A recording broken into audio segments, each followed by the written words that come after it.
is Newswatch 12 this morning. Good morning and thanks for joining us. I'm Miranda Gore.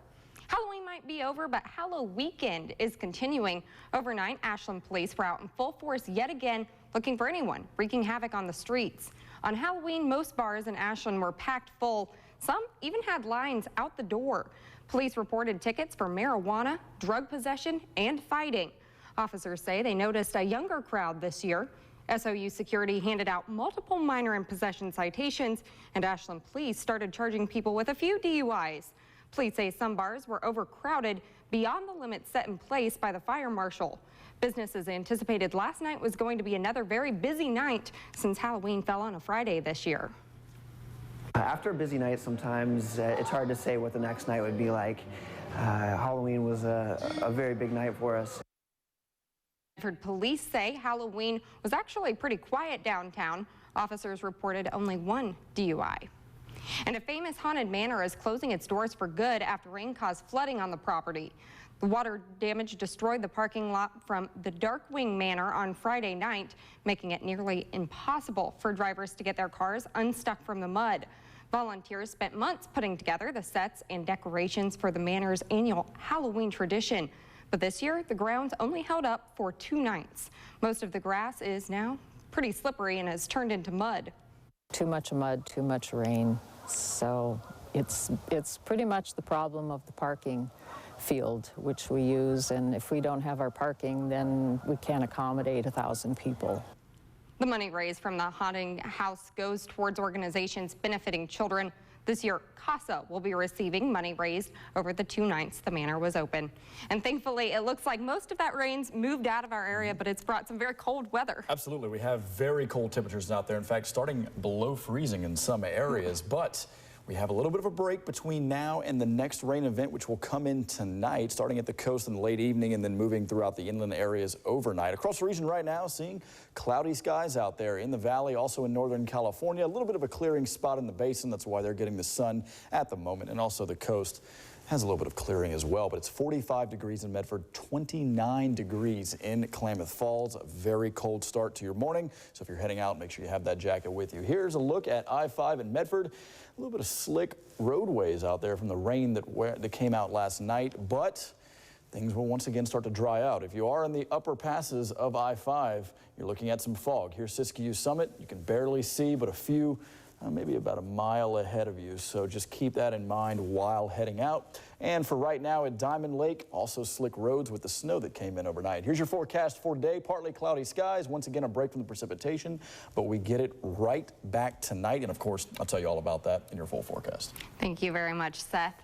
And Ashland Fire and Rescue is preparing for winter with an emergency preparedness session. More than 400 people came out to Ashland Armory yesterday to learn about how to prepare a kit for immediate use after an emergency. Now, that could include survival kits, going outdoors, or natural disasters like earthquakes or tsunamis. Attendees were given pre-assembled kits with blankets, water, flashlights, and all the essentials needed for survival.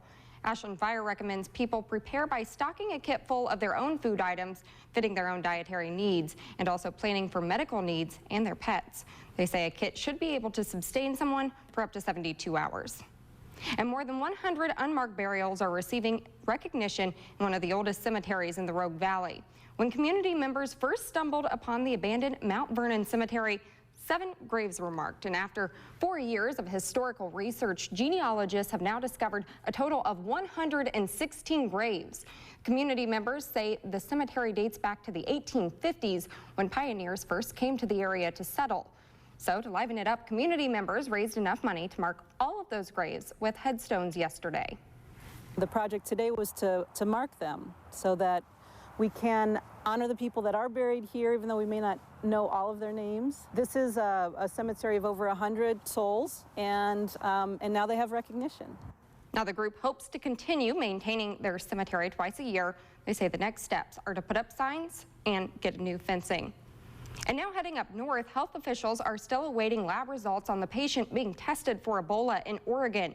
The Milwaukee Hospital near Portland confirmed Friday that the patient was in observation after returning from West Africa and coming down with a fever. She's considered to be at low risk based on her travel history, and there's no indication that she came in contact with any Ebola victims. The hospital says they have staffing plans in place for the next few days while they await test results. They will also have trainees on site for continued use of personal protective equipment. And now overseas, the war on ISIS also continuing. Kurdish fighters from Iraq have finally arrived in Kobani to reinforce the Syrian Kurds battling against ISIS for control of the town. Kurdish activists say they saw more than 100 Kurdish fighters crossing over the Turkish border in vehicles on Friday. Now, this is the largest reported crossing of reinforcements. The ISIS extremist group has been fighting to take Kobani for about 6 weeks, and they're hoping to add it to the territory already captured in parts of Syria and Iraq for what it calls the new independent Muslim nation. And for more national and world news, you can stay tuned to Newswatch 12 for This Week with George Stephanopoulos. This week features political news analysis and a roundtable debate every Sunday morning at 9 a.m. But first, with winter right around the corner, it's almost time to flip the heat on. Consumer Reports looks into the top space heaters, the good, the bad, and the too hot to handle coming up. Plus, with 4 teams losing early on Saturday, all Oregon needed to do was get a win to get all that. Important college football in the top 4. But standing in the Ducks' way was Stanford. Coming up in sports, find out how the Ducks were able to buck the trend against the Cardinals. Space heaters account for 1/3 of all home heating fires every year and more than 80% of home heating deaths. Consumer Reports has tested more than 24 space heaters and found out which ones are the safest. And if you want more information on space heaters that have been recalled, you can head to our website, kdrv.com, and click on news links. And Seth, you might need a space heater outside this morning because it did get a little brisk out there. Absolutely, very brisk indeed out there, especially for the Klamath Basin, seeing temperatures below freezing next weekend, and you see that sun on your screen. That means that we have high pressure moving in, so hopefully we don't get a long extended period of high pressure. We want to keep continuing this rain pattern one after the other.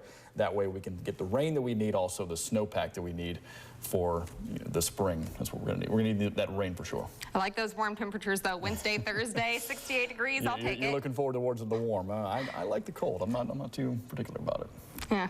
It's good though for the snow. It's good though for the snow. And with temperatures dropping, it's time to winterize your plants. Newswatch 12's Kirsten O'Connor joins us in the garden and explains how repotting your plants can actually help keep them alive. Hello Kitty fans from all over the world gathered in Los Angeles this weekend. Some 25,000 people are attending the convention to celebrate the 40th anniversary of the popular feline character. And here is a little sneak peek into that convention. There is so much Hello Kitty stuff, just so much. I mean, look at it there. There are vintage items from the 70s and 80s, as well as toys from today. Experts say the cuteness is contagious, and it's not only drawing in women and girls, but now there's even a lot of guys who've caught the Hello Kitty fever the past few decades and who are out there. And yeah, Seth Phillips, go out there and get you some Hello Kitty. I couldn't go to this year's, but I am gearing up for Hello Kitty 2015. I'm gonna have my backpack, I'm gonna have my Hello Kitty, everything, because I'm just the biggest fan. But did you know that Hello Kitty is not actually a cat? Really? What is it? I don't know, but it's not a cat. No, it's seriously, it's not I think it's like a 3rd grader or something, and it likes cats, but it even has whiskers, but not a cat. That's what they say. News for you. So, but we're all